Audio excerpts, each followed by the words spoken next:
마태복음 22장 23절부터 33절까지 말씀 한 절씩 교독하겠습니다.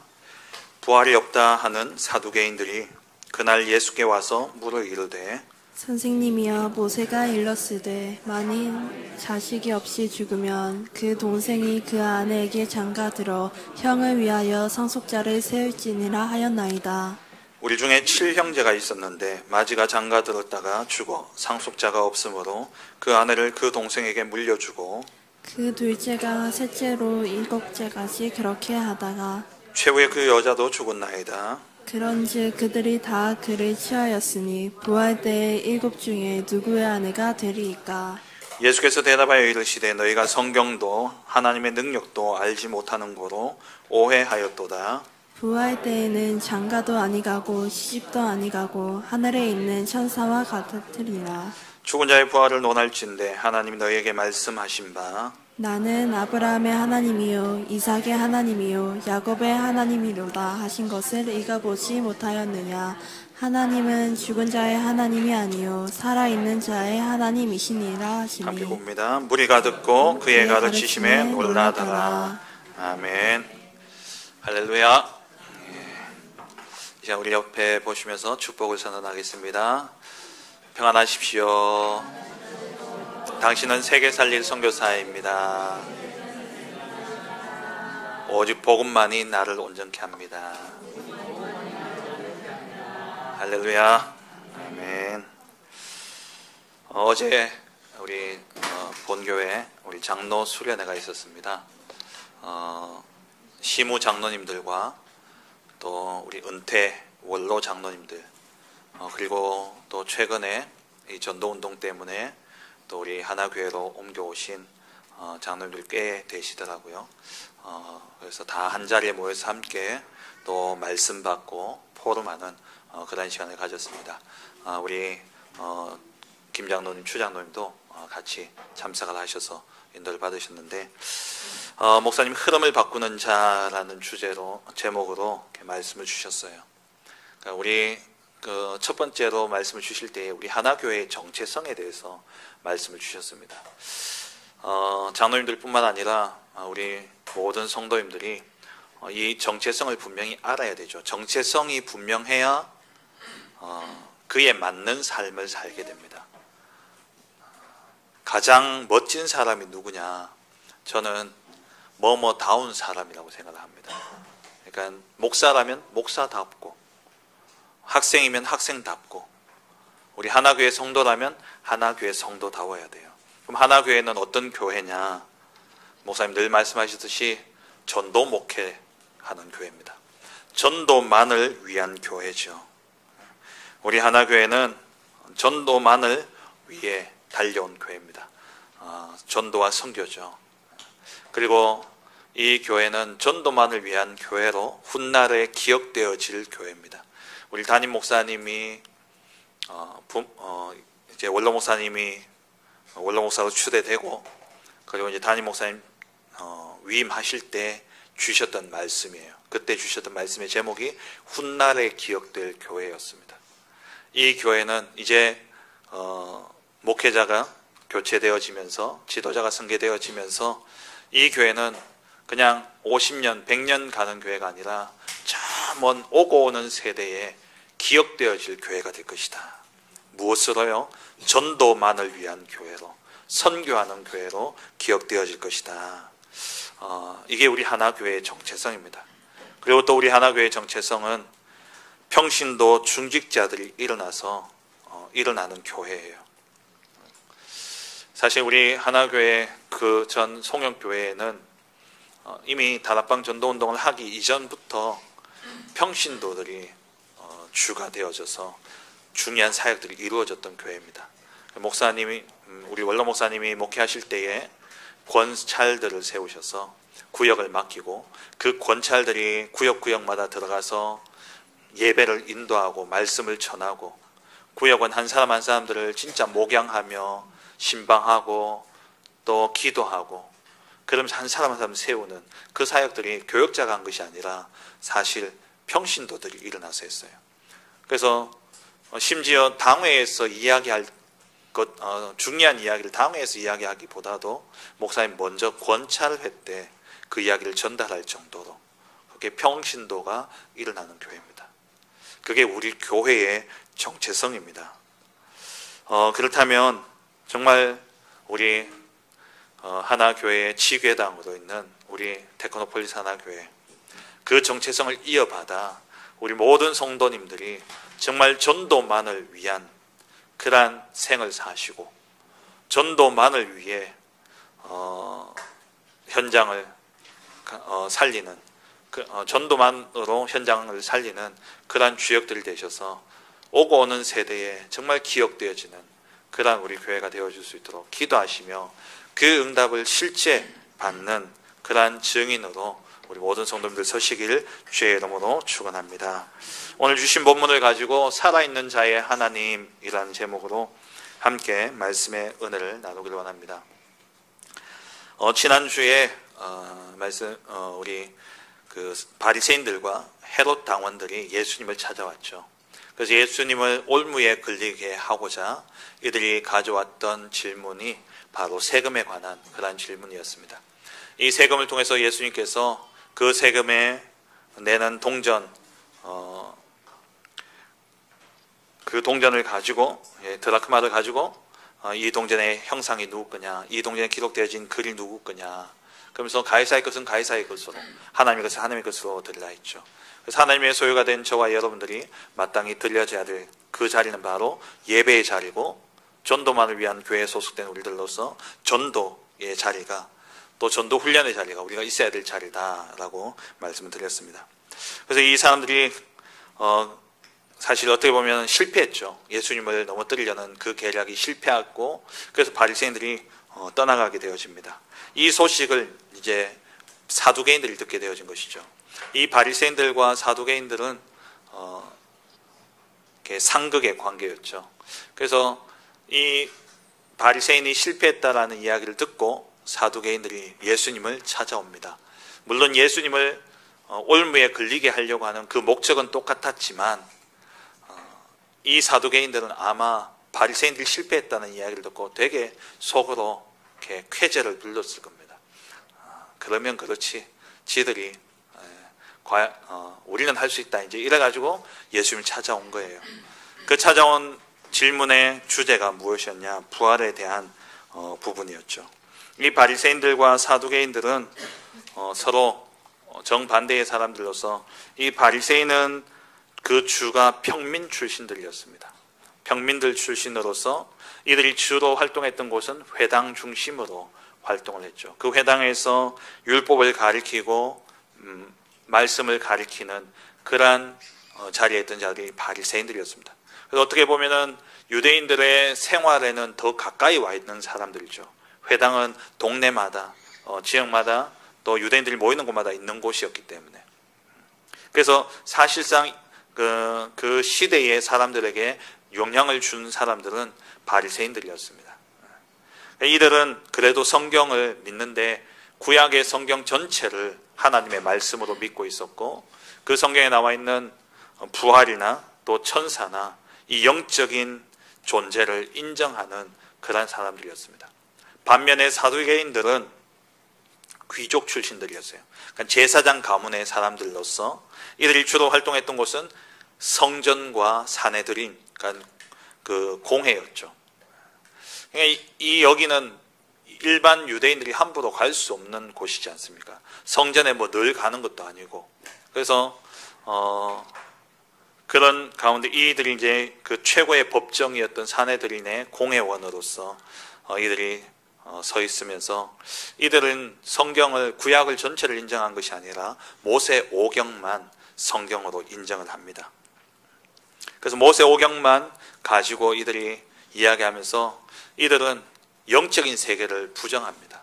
그래서 영적인 존재도 믿지 않고, 우리의 그러니까 영이 불멸한다라는 사실도 믿지 않았고, 그리고 천사도 믿지 않았고, 영혼이 불멸하지 않으니까 부활이라는 것도 믿지 않았던 것이죠. 그러면서 이들은 친로마적인 그런 사람들이었습니다. 자기의 권력을 보존해 주면 언제든지 로마의 편에 서서 그들이 할 정도로. 그러니까 이 사두개인들은 백성들에게 있어서는 사실 그렇게 존경을 받는 그런 사람들은 아니었습니다. 권력 때문에 어쩔 수 없이 머리를 조아리지만 이들에게 존경하지 않았어요. 사실상 이제 바리새인들을 존경했던 거죠. 그런 가운데 이제 이 사두개인들이 바리새인들이 실패했다 하는 이야기를 듣고 이제 자기들이 우리가 좀 더 낫다는 것을 드러낼 수 있는 기회라고 생각하고 이제 부활의 문제를 가지고 찾아온 겁니다. 예수님을 올무에 빠뜨리려고 이 부활에 대한 오류를 지적하고자 신명기 25장에 나오는 형사 취수법이라고, 그러니까 형이 죽으면 그 형수를 취해서 아내로 삼는 이 법을 가지고 이제 부활에 적용을 한 겁니다. 오늘 우리 나오는 말씀처럼 7형제가 있었는데 마지가 결혼했는데 자식이 없이 죽었어요. 그러면은 이 유대 사회의 가장 중요한 것이 사실 시의 문화입니다. 우리나라 문화도 사실 그렇잖아요. 시, 대를 잇는 것. 그래서 우리는 뭐 이 정도까지는 아니지만 옛날 같은 경우는 불과 한 30년, 40년 전까지만 하더라도 그 마지 집에 아들이 없으면은 그 둘째나 셋째 아들들 가운데서 한 명을 입양해가지고 호적에 올려서 그렇게 대를 잇게 하지 않습니까? 제 친구도 그런 친구가 있었어요. 둘째인데 위에 큰아버지가 계시는데 그 큰아버지 집에 얘는 몰랐던 거예요. 모르고 있었는데 학교에서 이제 등본을 떼오라 뭐 이렇게 해서 떼갔는데 떼가면서 보니까는 이제 자기 이름이 자기 아버지가 자기 아버지가 아닌 거죠. 이제 큰아버지가 자기 아버지인 거예요. 그래가지고 애가 사춘기 때 좀 방황하고 그랬었는데 그러니까 이만큼 시 후손, 대를 잇는 게 중요합니다. 유대 사회는 특히 왜 그러냐면은 창세기의 주제를 이야기할 때에 톨레도시라고 히브리어로 이야기하는데 그게 시라는 단어거든요. 왜? 아브라함에게 주신 언약이 네 시로 말미암아 열방이 복을 얻게 하겠다. 그 시, 그러니까 이삭을 그 너에게서 난 자라야 네 시라 칭할 것이다 라고 이야기하시면서 이 아브라함의 창세기의 주된 내용은 뭐냐? 시, 대를 잇는 겁니다. 그래서 유다 사건도 유다가 며느리 다말과 관계를 가져서 아이를 낳게 되어지죠. 그것도 시의 관점으로 봤기 때문에 하나님의 언약적인 관점으로 봤기 때문에 그게 성경에 기록되어진 거예요.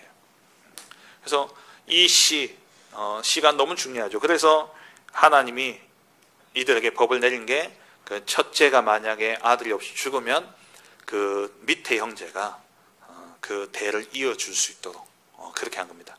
근데 이게 이제 이들이 꾸며냈겠죠.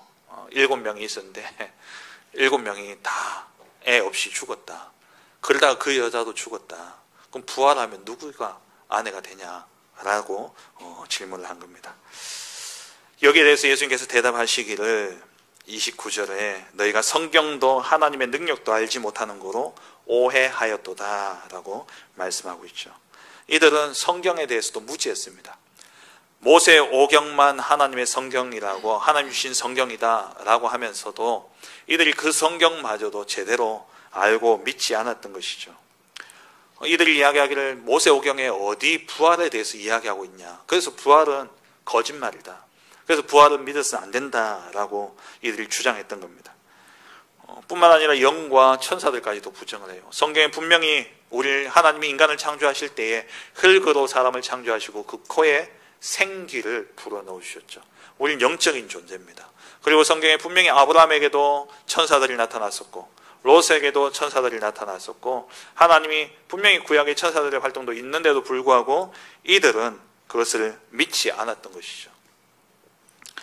그리고 하나님의 능력에 대해서도 무지했습니다. 하나님은 창조주십니다. 창세기 1장만 읽어보더라도 하나님은 무에서 유를 창조하시는 전능하신 하나님이신데 그 하나님은 생명이 없는 흙에 생명을 불어넣으신 분이신데 생명이 죽었다 한들 그 생명을 다시 부활할 수 없겠냐라는 거죠. 이 하나님의 능력을 믿지 못하는 그러한 사람들이었습니다. 이게 다 어디서 나왔냐? 무지에서 왔다라는 거예요. 이 무지라는 것은 지식적으로 알지 못한다는 그런 의미도 되겠지만은 내가 그 하나님의 지식을 그 하나님과 또 하나님의 능력과 그리고 또 성경을 내 마음대로 내가 주인 되어서 나 중심으로 그것을 바라보기 때문에 받아들이지 못하는 겁니다. 그러니까 우리가 무지라는 게 꼭 모른다는 게 아니라 내 수준이 안 돼서 못 받아들이면 무지한 거죠. 그러니까 내가 그것을 받아들이지 않으면 그 부분에는 무지할 수밖에 없는 겁니다. 우리가 정말 경계해야 될 것이 무엇이냐? 나라는 것, 여기서 벗어나야 돼요. 나라는 것이 살아있으면 성경을 백독해도 그 성경의 참된 구원의 진리와 하나님에 대한 믿음이 자랄 수 없습니다. 다 자기 마음대로 해석해요. 자기 원하는 대로 해석해요. 나에게서 벗어나지 못하면 내 이성을 넘어서지 못하는 거죠. 그럼 내 이성으로 하나님을 알 수 있습니까? 인간의 이성으로 하나님을 알 수 있습니까? 제가 신학을 보면서 신학을 공부하면서 제일 먼저 배우는 것이 조지신학을 배우면요. 제일 먼저 배우는 것이 신론이에요. 신론인데 그 신론 가운데 제일 첫 번째로 배우는 게 뭐냐면 신존재 증명입니다. 그러니까 하나님이라는 존재를 증명한 거예요. 거기에 대한 논리가 뭐 도덕적 논쟁, 뭐 목적적 증명, 뭐 도덕적 증명, 뭐 무슨 증명 이러면서 막 증명들을 해요.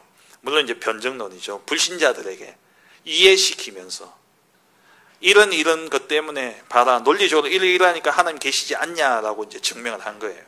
그걸 배우는데 제 마음에 어떤 생각이 드느냐면은 과연 이렇게 증명하는 게 하나님의 존재를 증명할 수 있냐라는 의문이 저는 사실 생겼어요.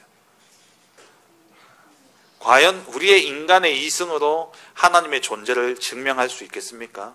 우리의 이성으로 하나님의 존재를 증명한다고 한다면 무엇을 통해서요? 성경 말씀을 통해서는 할 수 있습니다. 그런데 우리의 이성으로는요, 하나님의 존재를 증명할 수가 없어요. 그러니까 내가 주인이 되어지면 성경 말씀이 믿어지지 않습니다. 내가 주인이 되어지면 성경 말씀 가운데서 골라서 받아들이게 되어 있어요. 그게 누구냐? 자유주의자들입니다. 하나님의 말씀을 받아들이는데 이게 합리주의, 계몽주의, 이성주의에 딱 사로잡혀 있다 보니까 인간의 이성을 벗어나는 것은 받아들이지 않는 거예요. 그래서 창세기는 신화다라고 이야기하고 조금 유하게 이야기해서는 성경에 하나님의 말씀도 있다라고 이야기하는 거예요. 그 말은 반대로 뭡니까? 성경에 하나님 말씀이 아닌 것도 있다라는 거예요. 왜 그렇게 이야기하냐? 내가 이해가 안 되어지니까.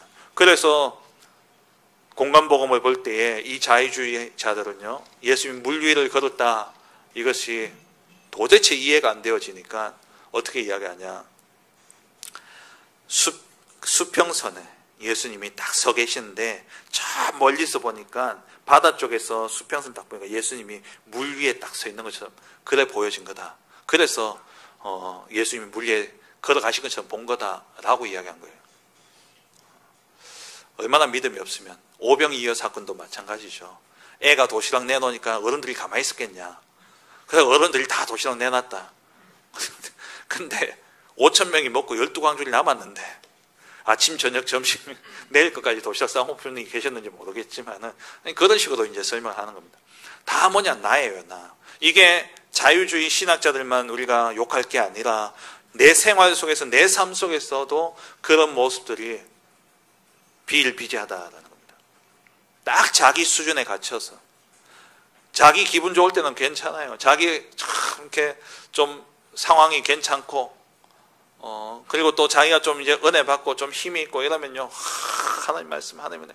이런데 조금만 자기 기분에 안 좋고 자기 수가 틀리는 일과 사건이 딱 생기면 말씀은 말씀이고 이렇게 돌아가 버리는 거죠. 정말 우리가요, 나에게서 벗어나야 돼요. 이 사두개인들이 나라는 것에 딱 사로잡혀 있다 보니까 그 권력을, 아까도 말씀드린 것처럼 이 권력을 지키기 위해서는요, 로마와도 손잡는 것을 서슴지 않았습니다.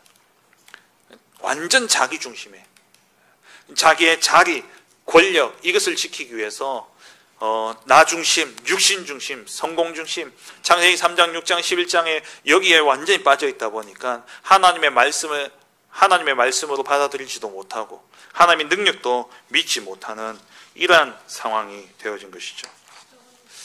하나님은 이해의 대상이 아닙니다. 하나님은 믿음의 대상이에요. 하나님은 절대 우리의 이성으로 이해하려고 들어서는 안 됩니다. 하나님 하신 일도 마찬가지예요. 상담하다 보면은 너무나 힘든 일을 겪는 분들, 어려운 일을 당하신 분들이 간혹 그렇게 이야기합니다. 하나님 진짜 계시냐고. 하나님이 계시면 이렇게 하시냐고. 하나님 정말 사랑의 하나님 맞냐고. 우리의 이성으로는요 이해 안 되죠. 왜 하나님이 이 문제를 자꾸 주시는지, 하나님 왜 이렇게 자꾸 반복되게 하시고 이런 문제들로 자꾸 나를 걸려지게 넘어지게 하시는지, 우리의 이성으로는 안 걸려 넘어지게 하고 늘 성령 충만할 수 있도록 그렇게 해주면 더 좋은데 왜 그렇게 하냐. 우리가 나 중심으로 있을 때는요 절대 이해하지 못합니다. 하나님의 절대 주권도 마찬가지예요. 나 중심으로는요 받아들여지지 않아요. 믿어지지 않습니다. 그런데 정말 나에게서 벗어나 우리가 하나님께로 가지 않으면 정말 하나님의 뜻과 계획을 알지 못하고 하나님 주신 그 응답도 보지 못해요. 나 중심이 되어지면 내 기준, 내 생각, 내 수준, 그게 나에게 탁 중심이 되어져 있으면 응답이 와도 무응답인 거예요. 왜? 하나님은 현재의 고난은 장차 우리가 얻게 되어질 영광과 비교되어질 수 없는데, 하나님은 그 영광의 면류관을 준비하시고 오늘의 고난을 준비해 놓으셨는데, no cross, no crown 그러잖아요. 십자가 없이는 영광도 없는 겁니다. 그래서 하나님은 그 오늘의 고난을 준비해 놨는데, 내 생각으로는요 오늘 이 고난이 없어야 되는 거예요. 근데 이 고난이 안 없어져요. 이게 계속되어져요. 하나님 역사하지 않는구나, 하나님 응답하지 않는구나, 이렇게 되어진 거죠. 우리의 신앙에서 가장 경계해야 될 것이 뭐냐? 나 중심에서 벗어나야 됩니다. 나 중심에서 벗어나서 하나님에게로 가야 돼요. 우리의 삶 속에서도 마찬가지입니다. 우리의 삶도, 인간은 사회적인 관계 속에서 우리는 살아갑니다. 그래서 사람 개인의 성품을 이야기할 때 뭐 개성 이렇게 하죠. 저 사람 개성 강하다. 근데 그 개성 가지고는 사실 뭐라 하지 않아요. 그 사람을 평가하지 않습니다. 그 사람을 무엇으로 평가하냐? 인성으로 평가하죠. 인성이라는 것은 관계 속에서 드러나는 성품이에요. 사람과 사람과의 관계 속에서 드러나는 성품. 근데 그 인성이 개인주의, 이기주의, 그리고 자기만 아는 이런 사람들 주위에는요 사람들이 있지 않잖아요. 그러니까 우리가 나 중심이 되어지면 개인의 삶도 사실 어렵습니다. 늘 그런 사람의 특징이 뭐냐? 늘 오해해요. 늘 오해합니다. 말을 들으면 늘 오해해요. 왜 오해하냐? 자기 중심으로 늘 말을 들으니까. 그리고 늘 상처받습니다. 왜요? 내가 주인 되어져 있으니까, 내가 살아있으니까 누가 나에게 좋은 이야기를 해줘도 나를 공격한다 생각하고, 내 생각과 다르면 그게 힘이 있으면 반박하지만 힘이 없으면 상처로 받아버리는 거예요. 다 나 중심입니다. 나에게서 벗어나야 돼요. 진짜 우리가 나에게서 벗어나서 하나님께로 가야 됩니다. 그래서 날마다 우리는요 죽어야 돼요. 갈라디아서 2장 20절에 내가 그리스도와 함께 십자가에 못 박혔나니 그런 적이 이제 내가 산 것이 아니요 내 안에 계신 그리스도께서 사신 것이다. 우리가 날마다 그리스도와 함께 죽어야 돼요. 그 방법이 뭐냐? 조금만 하나님을 인정하시면 됩니다. 이 모든 일들 속에 하나님을 인정하시면 나 중심에서 벗어날 수 있어요. 하나님이 하셨고 하나님이 하시고 하나님이 하신다라는 이 사실을 조금만 우리가 믿고 인정한다면, 그걸 믿기 때문에 하나님께 질문만 해도요 나 중심에서 벗어날 수 있어요. 왜 하나님이 이렇게 하셨습니까? 하나님 계획은 무엇입니까? 이 사두개인들이 자기 생각, 자기 기준 여기에서 벗어나지 못했기 때문에 성경도 알지 못했고 하나님의 능력도 알지 못한 그러한 사람들이 되어진 것이죠. 오늘 이 한 날, 또 이번 한 주간 동안 정말 우리의 사는 날 동안에 나에게서 벗어나 정말 하나님께로 가는 우리 모든 성도님들 되어주시길 주의 이름으로 축원합니다. 그러면서 예수님 부활할 때는 어떻다 말씀하시죠. 이 부활할 때는 장가도 아니 가고 시집도 아니 가고 하늘에 있는 천사들과 같다라고 말씀하십니다. 우리 그렇게 질문하시는 분들이 있어요.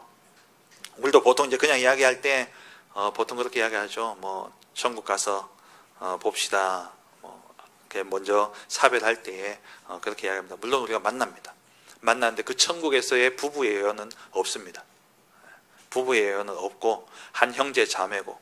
왜 그러냐?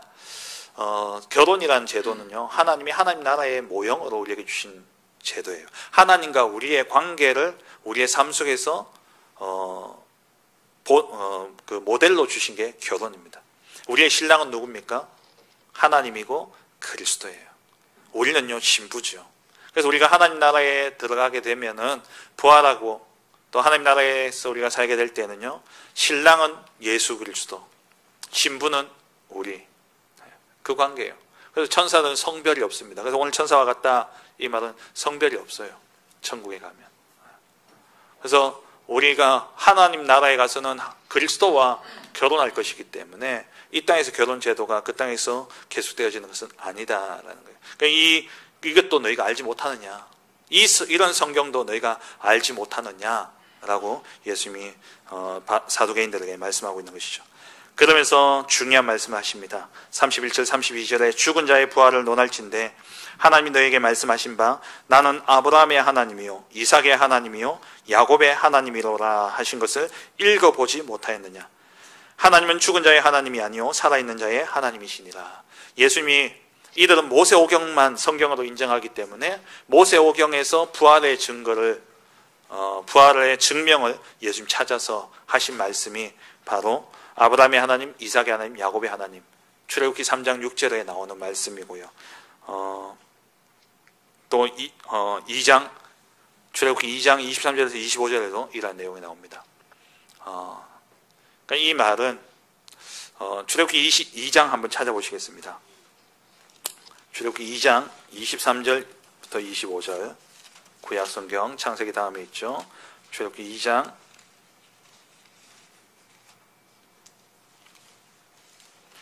23절에서 25절 우리 같이 한번 읽어보겠습니다.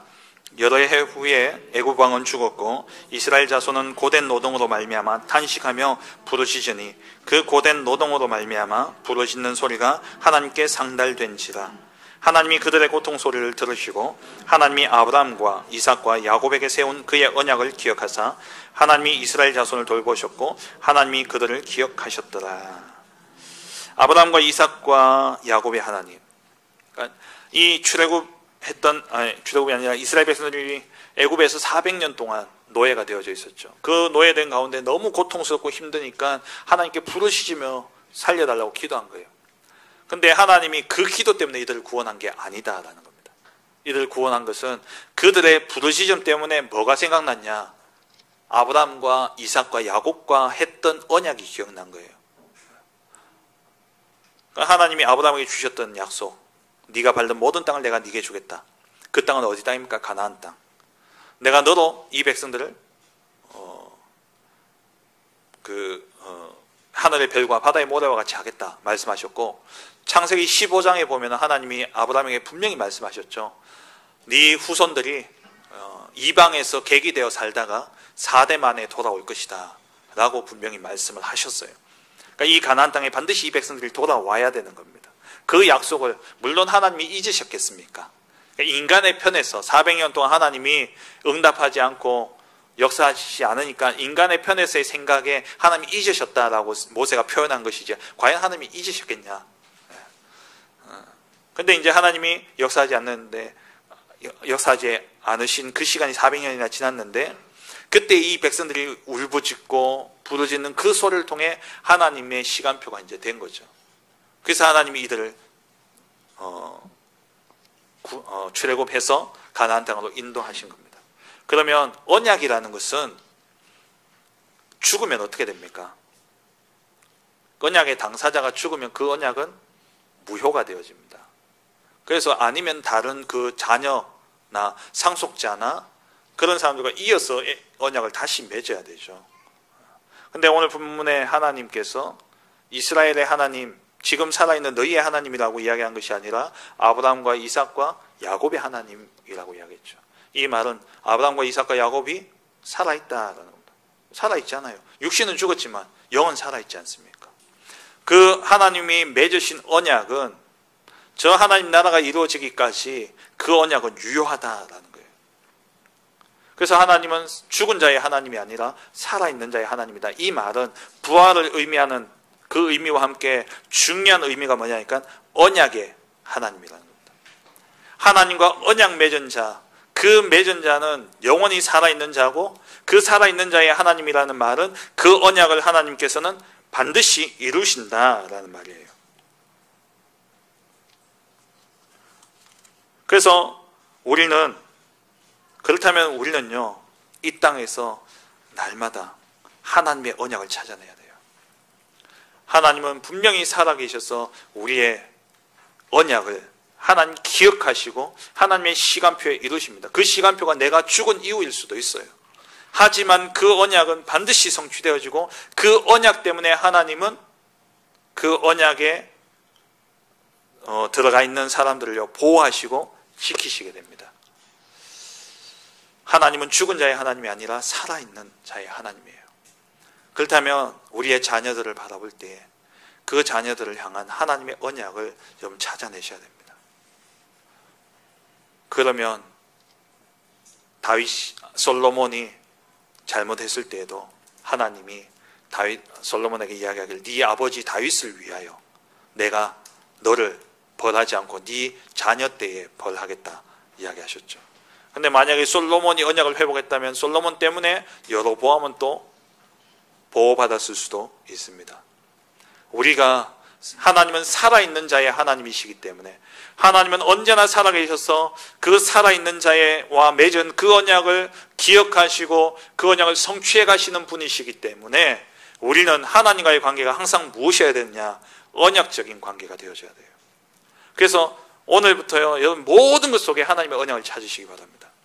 문제와 사건과 일들 속에서 내 자녀, 가정, 직장, 또 내가 살고 있는 지역, 우리가 섬기는 교회, 그리고 이 시대, 그리고 이 세계를 향해서 하나님이 주신 언약을 찾아내세요. 그 언약 붙잡고 기도하세요. 나는 죽고 이 땅에 더 이상 없지만 그 언약이 우리 후대를 지킬 것이고, 그 언약이 내 교회를 지킬 것이고, 그 언약이 우리 가정을 지키고, 그 언약이 시대를, 세상을 지킬 겁니다. 내가 살아서 지키는 게 아니에요. 하나님은 살아있는 자의 하나님입니다. 언약을 주시고 그 언약을 반드시 이루시는 분이에요. 우리는 죽어서 우리의 영이 저 하늘나라에 가 있지만 그 언약은 유효하다라는 겁니다. 그래서 우리는 영원 응답 속에 살아가는 거예요. 우리가 영원 응답 속에 살아간다는 것은 하나님의 변하지 않는 그 언약을 우리가 붙잡았다라는 거예요. 이번 주에 무슨 문제가 일어나든, 여러분 앞에 어떤 사건이 놓이든 간에 거기에서 하나님 믿고 나라는 존재를 없애고 하나님께로 가서 하나님의 절대 주권을 인정해서 하나님께 질문하면서, 하나님이 이 사건, 이 문제 속에 하나님이 주신 언약은 무엇입니까? 질문해서 그 언약을 찾아내세요. 그 언약 때문에 하나님은 나와 상관없이 그 언약을 하나님 반드시 성취하십니다. 내가 떠나가더라도 그 언약을 하나님은요, 그 언약 때문에 우리 후대를 지키고 우리 교회를 지키고 이 복음 운동을 지켜나갈 겁니다. 언약 붙잡으세요. 오늘 중요한 말씀입니다. 말씀을 맺겠습니다. 정말 우리의 신앙의 두 가지, 오늘 말씀에서 두 가지 꼭 기억하세요. 나 중심이 되어지면 말씀도 하나님의 능력도 오해할 수밖에 없습니다. 나 중심이 되어지면 세상의 삶도 늘 오해와 곡해하고 상처 속에 살아갈 수밖에 없습니다. 나에게서 벗어나야 돼요. 나에게서 벗어나는 길은 하나님을 인정하는 겁니다. 범사의 그를 인정하라. 그러면 그가 내 길을 지도하시리라. 내가 죽는다. 내가 죽어야 돼요. 그리스도가 내 안에 살아야 되죠. 그 길은 뭐냐? 내가 하나님 말씀에 순종하고 하나님께 다스림을 받는 삶. 그 시작은 뭐냐? 내가 하나님을 인정하는 것에서부터 시작되어집니다. 하나님의 절대 주권을 인정하고 하나님이 지금도 역사하고 계신다는 사실을 믿고 우리가 조금만 질문하고 하나님 앞에서 당연 필연 절대를 찾는다면 그 속에서 하나님 주신 언약이 발견되어져요. 그 언약을 붙잡게 될 때 우리는요, 하나님은 산자의, 살아있는 자의 하나님이 되셔서 우리는 언약으로 살아있기 때문에 그 언약을 우리가 붙잡게 될 때 하나님께서는 우리와 상관없이 그 언약을 반드시 성취하실 것입니다. 정말 이번 한 주간 동안 나에게서 벗어나 하나님께로 하나님 주신 언약을 발견하고 그 언약 붙잡고 기도를 쌓아가는 가운데 시공간을 초월하여 역사하시는 영원 응답 속에 살아있는 자를 위한 하나님, 그 하나님의 역사를 누리고 체험하는 증인 되시길 주의 이름으로 축원합니다. 하나님, 정말 나에게서 벗어나 내 기준, 내 생각, 내 수준, 내 지식을 가지고는 하나님을 알 수도 없고 하나님의 지식을 알지도 못하며 하나님의 뜻과 계획을 알 수 없는 이러한 영적 무지 속에 있을 수밖에 없는 우리의 존재임을 압니다. 하나님, 그래서 우리는 정말 나에게서 벗어나 오직 하나님께로 나아갈, 정말 하나님을 알고 하나님의 능력을 믿는 그 믿음의 삶을 우리가 살아갈 수 있사오니 날마다 은혜의 보좌 앞에 담대히 나아가게 하시고 날마다 예수가 그리스도이심을 고백하고 정말 지금도 살아서 역사하시는 성삼위 하나님의 역사를 믿음으로 말미암아 모든 사건과 일들 속에 하나님의 뜻과 계획을 찾아 그 속에서 하나님의 언약을 발견하고 언약 붙잡고 기도함으로써 그 언약이 우리의 생이 끝난다 할지라도 그 언약은 유효하여 하나님의 시간표에 이루어질 줄 믿고 정말 모든 상황 속에서 언약 붙잡는 우리 모든 성도들 되게 하여 주옵소서. 이번 한 주간 동안 정말 우리 가정 속에 또 우리 자녀들을 향하여 또 내 삶 속에 일어나는 모든 문제와 사건과 일들 속에서 하나님의 언약을 찾고 그 언약 붙잡고 기도하며 이 땅을 살아가고 이 땅에 하나님의 나라의 일을 이루는 증인들로 하나님 축복하여 주옵소서. 감사드리며 예수 그리스도의 이름으로 기도합니다. 아멘.